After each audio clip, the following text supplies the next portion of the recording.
नमस्कार, मैं हूं संजय शर्मा। आप देख रहे हैं 4PM न्यूज नेटवर्क। आज हम बात करेंगे हिमाचल प्रदेश के नतीजों की और फिर उससे प्रियंका गांधी के जुड़ाव की। बात करेंगे कि हिमाचल प्रदेश की जो चौसर बिछी हुई है, इसमें प्रियंका गांधी का जादू कितना चल सकता है और नहीं चला तो क्या हो सकता है। दरअसल हिमाचल प्रदेश का विधानसभा चुनाव 12 नवंबर को संपन्न हो गया। वोट डाल दिए सबने, नतीजे ईवीएम में कैद हो गए। 8 दिसंबर को आएंगे नतीजे।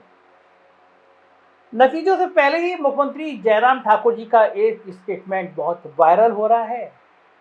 इसको लेकर वो अपनी अनिश्चितता को भी सार्वजनिक तौर पर जाहिर कर चुके हैं। कह चुके हैं कि रिजल्ट में कुछ भी हो सकता है, बहुत टफ है टाइप का, इस तरह का भाव था। वैसे भी 1985 से लेकर अब तक के चुनावी नतीजों को देखें तो हिमाचल प्रदेश लगातार सत्ता बदलता रहा है। कभी कांग्रेस तो कभी भारतीय जनता पार्टी। कांग्रेस की तरफ से इस रोटेशन के बावजूद जब भी सरकार बनी तब वीरभद्र सिंह ही मुख्यमंत्री बने। मतलब सत्ता जाकू हिल स्थित उनके होरी लॉज में ही रही। लेकिन इस रोटेशन में जब भी भारतीय जनता पार्टी के हाथ में सत्ता लगी तब सत्ता मुख्यमंत्री के सरकारी आवास में शिफ्ट हो गई और चेहरे बदलते रहे। कभी शांता कुमार, कभी प्रेम कुमार धूमल, तो कभी जयराम ठाकुर।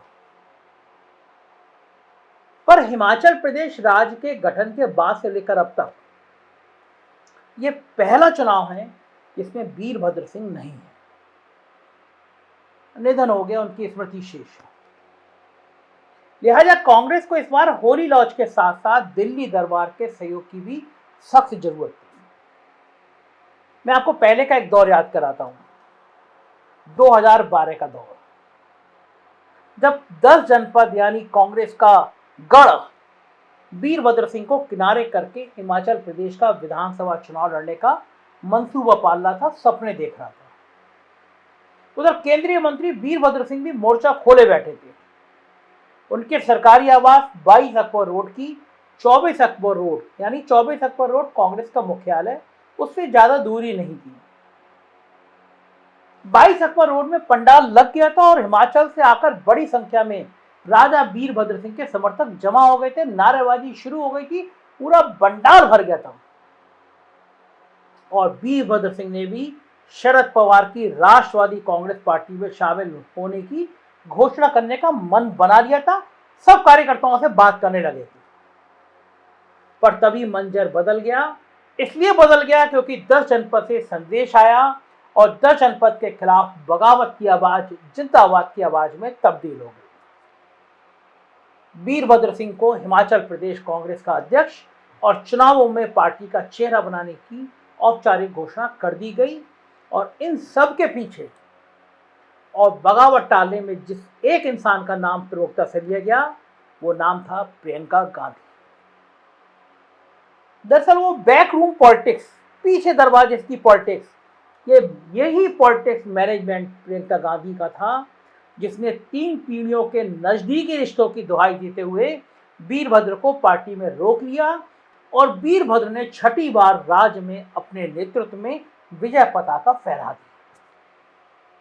ये वही चुनाव था जब हिमाचल के सुंदरनगर में एक रैली को संबोधित करते हुए गुजरात के तत्कालीन मुख्यमंत्री नरेंद्र मोदी ने एक कांग्रेस नेता की पत्नी को 50 करोड़ की गर्लफ्रेंड, आपको याद होगा, शशि थरूर और सुनंदा पशकर को कमेंट किया था।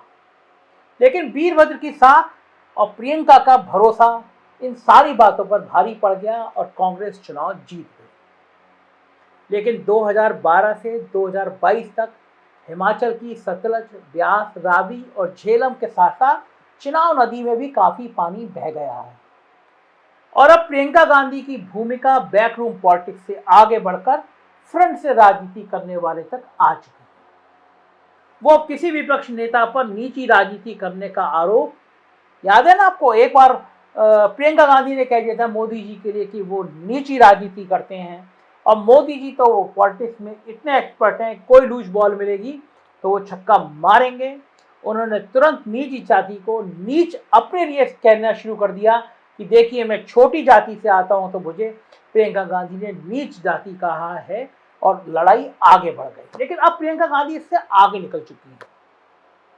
वो अब लड़के हूं लड़ सकती हूं का नारा लगाने वालों से भी आगे निकल चुकी हैं। साथ ही वो उस दौर से भी आगे निकल चुकी हैं जिसमें कांग्रेस की कमान उनके परिवार में हुआ करती थी। अमेठी रायबरेली की देखभाल से शुरू हुआ प्रियंका गांधी का राजनीतिक अभियान सोनभद्र के गोलीकांड पर वहीं धरने से लेकर लखीमपुर गेस्ट हाउस में झाड़ू लगाने की पोस्चराइजिंग, ये जो पर्सनालिटी दिखाने वाली जो राजनीति होती है उससे भी आगे निकल चुका है।